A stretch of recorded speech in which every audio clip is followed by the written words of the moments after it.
মনে হয় না, কিন্তু এর খেসারত দিতে হবে। আমরা কিতাবে পড়ছি, ভয়ের কথা শুনে ইমাম শাফিঈ রাহমাতুল্লাহ আলাইহি বলছেন, আমি নিজে পড়ছি আরবি কিতাবে, এখনো আছে আমার কাছে আরবি কিতাব, আদ-দা ওয়াদ দাওয়া, এই কিতাবে আছে। ইমাম শাফিঈ রাহমাতুল্লাহ আলাইহি বলছেন, আয-জিনা কারজুন, জিনা ব্যভিচার, নারীর সাথে অসভ্যতা, এটা একটা করজ, এটা একটা ঋণ। তিনি বলেন সেই ঋণ তোমাকে তোমার ফ্যামিলির কাউকে না কাউকে দিয়ে আদায় করতে হবে।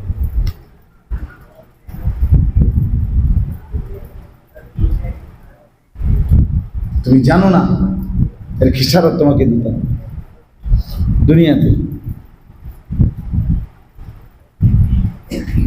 পরিবারের তখন মনে হবে জিন্দেগি কত কষ্ট। আল্লাহ নবী সাল্লাল্লাহু আলাইহি ওয়াসাল্লাম ওই যুবককে এটাই বলছিলেন, মনে করাই দিয়েছিলেন। একজন যুবক আল্লাহ নবী সাল্লাল্লাহু আলাইহি ওয়াসাল্লামের কাছে আইসা বলছি, ইয়া রাসূলুল্লাহ, আমাকে জিনা করার অনুমতি দেন, ব্যভিচারের অনুমতি দেন। নবী সাল্লাল্লাহু আলাইহি ওয়াসাল্লাম বললেন, যুবক কাছে আসো। এরপরে বললেন, শোনো,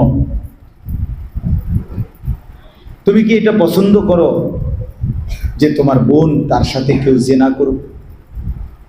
সেই যুবক তরবারি বের করে বলল, আমি এক কোফে তার কল্লা ফালাই দেব।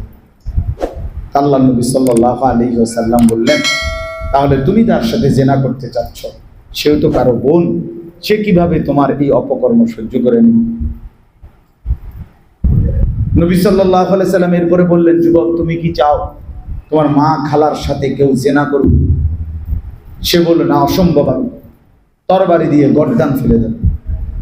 আল্লাহ নবী সাল্লাল্লাহু আলাইহি সাল্লাম বললেন, তুমি যার সাথে জিনা করতে চাচ্ছ সেও তো কোনো কারো না কারো মা বা খালা, সে কিভাবে সহ্য করবে?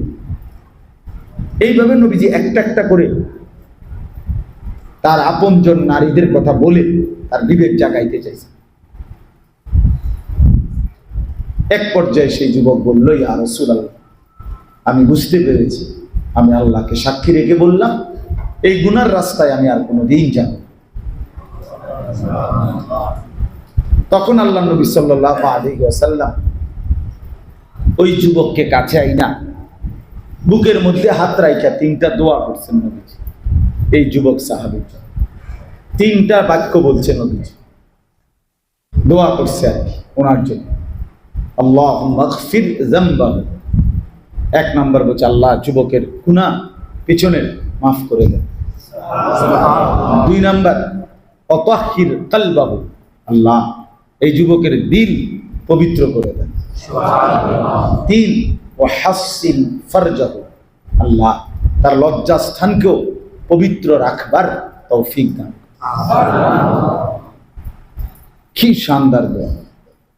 আল্লাহ যুবককে মাফ করে দেন, যুবকের দিল সাফ করে দেন, যুবকের লজ্জাস্থান পবিত্র রাখে। নবীজির দোয়া।